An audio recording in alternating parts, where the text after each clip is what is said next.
जय श्री कृष्णा। सभी दोस्तों का मेरे YouTube चैनल पर स्वागत है। मैं पंडित जितेंद्र शर्मा, मंडी, हिमाचल प्रदेश से। आज मैं आपको बताने जा रहा हूं कि कुंडली में जो 12 भाव होते हैं, किस भाव से क्या क्या विचार किया जाता है। तो अगर आपने मेरे चैनल को सब्सक्राइब नहीं किया हो तो अभी कर लें, क्योंकि इस चैनल पर आपको ज्योतिष सीखने से संबंधित कुछ बेसिक चीज़ों और फलित ज्योतिष से रिलेटेड भी कुछ वीडियो मैं बना के यहाँ पर अपलोड करूँगा। तो मेरा चैनल अभी सब्सक्राइब करते हैं। तो आइए आज का वीडियो शुरू करते हैं। कुंडली बनाने के लिए आप सबसे पहले इस प्रकार से एक वर्ग बनाएंगे और फिर इस प्रकार से क्रॉस लाइंस लगा लेंगे और यहाँ सेंटर बनाएंगे चारों तरफ से और उनको आपस में मिला के इस प्रकार से एक हमारा कुंडली का चित्र बन जाएगा। अब कुंडली में इसको कहते हैं पहला घर, प्रथम भाव भी कहते हैं, फर्स्ट हाउस कह सकते हैं। और ये दूसरा घर है, ये तीसरा घर है, ये चौथा, ये पांचवा, ये छठा, ये सातवां, ये आठवां, ये 9 नंबर, ये 10वां, ये 11 और ये 12। इस प्रकार एक कुंडली में 12 घर होते हैं, 12 स्थान होते हैं। इनको हाउसेस भी कहते हैं। अब किस भाव से किन बातों का विचार किया जाता है, ये मैं आपको अब बताऊंगा। ये हमारा पहला घर है। यहाँ से विचार किया जाता है शरीर का, रूप का, अर्थात कैसा रूप होगा, और उदय, जिस प्रकार सूर्योदय होता है उसी प्रकार से कुंडली का ये पहला भाव है। और सिर का विचार भी यहाँ से किया जाता है। ये कुछ बातें हैं जिनका विचार हम कुंडली के प्रथम भाव से करते हैं। इसको लगन भी कहते हैं। अब ये हमारा दूसरा घर है, कुंडली का दूसरा भाव है। यहाँ से धन का विचार होता है, परिवार, धन, परिवार और आपका दाहिना नेत्र, अर्थात आंख जो होती है दाहिनी, उसका विचार यहाँ से किया जाता है। और वाणी, हम जो बातें करते हैं, वाणी आपकी कैसी होगी, मीठी होगी, कड़वी, किस प्रकार की बातें करेंगे। तो यहाँ पर जिस प्रकार का ग्रह का प्रभाव होगा उस प्रकार की आपकी वाणी होगी, उसी प्रकार से धन परिवार की स्थिति रहेगी। अब बात करते हैं तीसरे घर की। तो तीसरे घर से वीरता, धैर्य और छोटा भाई बहन जो भी हैं, उनका विचार तीसरे भाव से किया जाता है। और अब बात करते हैं चौथे घर की। यह हमारा चौथा स्थान है कुंडली में। तो यहाँ से हमारा घर, मकान, भवन जो भी रहने का स्थान है, और माँ का विचार भी यहाँ से किया जाएगा। और जो हमारे चौपाए हैं, अर्थात पशु जो हम पालते हैं, गाय भैंस आदि, उनका विचार भी यहाँ से किया जाएगा। और वाहन का सुख और जितने भी प्रकार के सुख साधन हैं उनका विचार हम चतुर्थ भाव से ही करते हैं। भूमि, जमीन जायदाद जो भी होती है हमारे पास, उसका विचार भी चतुर्थ भाव से करेंगे। अब बात करते हैं पंचम भाव की। पंचम भाव होता है संतान का, संतान, विद्या, आप शिक्षा कैसे कितनी ग्रहण करेंगे, किस प्रकार की स्थिति है ग्रहों की, वो विचार आपका पंचम भाव से किया जाएगा। विद्या का विचार पंचम भाव से किया जाता है। और शास्त्रों का ज्ञान, ये सब विचार हम पंचम भाव से करेंगे। अब बात करते हैं छठे घर की। तो यहाँ से बात करेंगे ऋण और शत्रु और अपमान। ये कुछ चीज़ें हैं जो छठे घर से देखी जाती हैं। युद्ध, पाप, ये जितनी नेगेटिव कुछ बातें हैं जो हमारे जीवन में जो घटनाएं होती हैं उनका विचार हम 6th हाउस अर्थात छठे घर से करते हैं।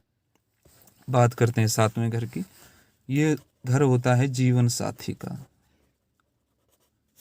लाइफ पार्टनर, अर्थात लड़के की कुंडली है तो यहाँ से विचार करेंगे पत्नी का, अगर लड़की की कुंडली देख रहे हैं तो यहाँ से विचार करेंगे उसके पति का या जीवन साथी का। ये सप्तम भाव से विचार किया जाता है। इसको जामित्र भी कहते हैं इस भाव को। और जो आप व्यापार करते हैं, पार्टनरशिप करते हैं, पार्टनरशिप, उसका विचार भी यहीं से किया जाएगा। तो ये कुछ सप्तम भाव से संबंधित बातें हुई। अब विचार करते हैं 8वें घर का। तो अष्टम स्थान है आयु का और मृत्यु, गुप्त धन, गुप्त विचार, गुप्त विद्या, जो भी छुपी हुई बातें हैं उनका विचार हम करेंगे अष्टम भाव से। अब बात करते हैं 9वें घर की। तो 9वां स्थान है गुरु का, धर्म और भाग्य। मुख्यतया ये 3 चीजें इस भाव से विचार की जाती हैं, 9वें भाव से, और इसको शुभ स्थान कहा जाता है। दक्षिण भारत की कुंडलियों में यहाँ से पिता का विचार किया जाता है, परंतु उत्तर भारत की कुंडली में पिता का विचार 10वें घर से किया जाता है। अब बात करते हैं 10वें घर की, क्षमा करें 10वें घर की बात करते हैं। तो 10वें भाव से विचार किया जाता है व्यापार का और व्यवसाय, व्यापारी की बात है, नौकरी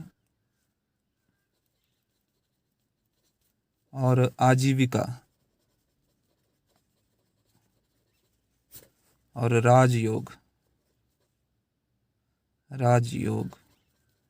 या राज्य से संबंधित जो भी कोई प्रश्न होगा या बात होगी वो हम 10वें घर से विचार करते हैं। अब बात करते हैं 11वें घर की। 11वां स्थान होता है लाभ का, आय का। देखिए, दूसरा स्थान होता है धन का और 11वां स्थान होता है आमदनी का। जो हमारी इनकम जो होती है या किसी भी प्रकार का जो लाभ होगा उसका विचार हम 11वें घर से करेंगे। और इसके साथ ही यहाँ से बड़ा भाई, तीसरे घर से विचार छोटे भाई का किया जाता है और 11वें घर से बड़े भाई का विचार किया जाता है। इसके साथ ही यहाँ से प्रशंसा आदि का भी विचार किया जाता है और आपका जो वैभव है, जीवन का जो स्टैंडर्ड है और प्रशंसा, समाज में जो आपकी प्रतिष्ठा है, उसका विचार 11वें घर से किया जाता है। अब बात करते हैं 12वें घर की, 12th जो हाउस है उसकी बात करते हैं। यहाँ से विचार होता है दुख का और शयन मतलब जो हम सोते हैं उसका विचार, और बाहरी स्थान अर्थात विदेश का विचार भी यहीं से किया जाएगा। सप्तम भाव से भी विदेश का विचार किया जाता है, परंतु 12वें घर से विशेष रूप से बाहरी स्थान का विचार किया जाता है। और दरिद्रता, पाप आदि का विचार भी यहीं से किया जाता है। दरिद्रता, पाप, इसको व्यय स्थान भी कहते हैं, अर्थात खर्च किस प्रकार का होगा। अगर द्वादशीस 12वें घर का स्वामी आपका पाप ग्रह के साथ होगा या शत्रु दृष्टि से पीड़ित, किसी भी प्रकार से पीड़ित होगा, तो आपका व्यय व्यर्थ के कामों पर होगा। अगर द्वादशीस आपका अच्छी स्थिति में होगा तो आपका व्यय कराएगा, परंतु अच्छे कार्यों पर, शुभ कार्यों पर, और ऐसी जगह पर आपका धन खर्च कराएगा जहाँ से आपको रिटर्न भी अच्छा आएगा, मतलब आपको उस धन का दुगना तिगुना प्राप्त होगा। तो ये 12 भाव हैं हमारी कुंडली में। 12 भावों से किस किस भाव से क्या क्या विचार किया जाता है, ये हमने आज आपको बताया। तो कुंडली में जो ये छठा स्थान है और 8वां स्थान ये है और ये 12वां स्थान है। तो जो 3 भाव हैं इनको दुस्थान कहते हैं। दुस्थान का अर्थ होता है खराब स्थान, अर्थात ये जो तीनों घर हैं, छठा, 8वां और 12वां, इसके इनके स्वामी की जब जब दशा चलेगी तो हमें अशुभ फल प्राप्त होने के जो चांसेस हैं वो ज़्यादा रहेंगे। इनको खराब स्थान कहा जाता है। अन्य इनके अलावा जितने भी स्थान हैं वो शुभ स्थान हैं, ये शुभ फल करते हैं। और जन्म कुंडली में ये लगन है, ये चौथा स्थान है, ये सातवां, ये 10वां। ये जो अंदर के जो चारों स्थान हैं इनको केंद्र कहा जाता है। इन चारों को हम केंद्र कहते हैं। और ये केंद्र के जो स्वामी होते हैं शुभ फल करते हैं।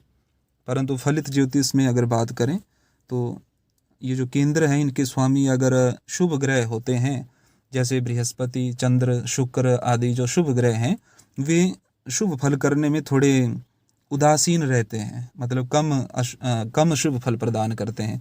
और अगर इन केंद्रों के स्वामी क्रूर ग्रह हैं, जैसे सूर्य, शनि आदि, तो और मंगल भी है क्रूर ग्रहों में, तो अगर केंद्रों के स्वामी ये ग्रह हैं तो शुभ फल करने में ज़्यादा एक्टिव रहते हैं, ये ज़्यादा शुभ फल प्रदान करते हैं।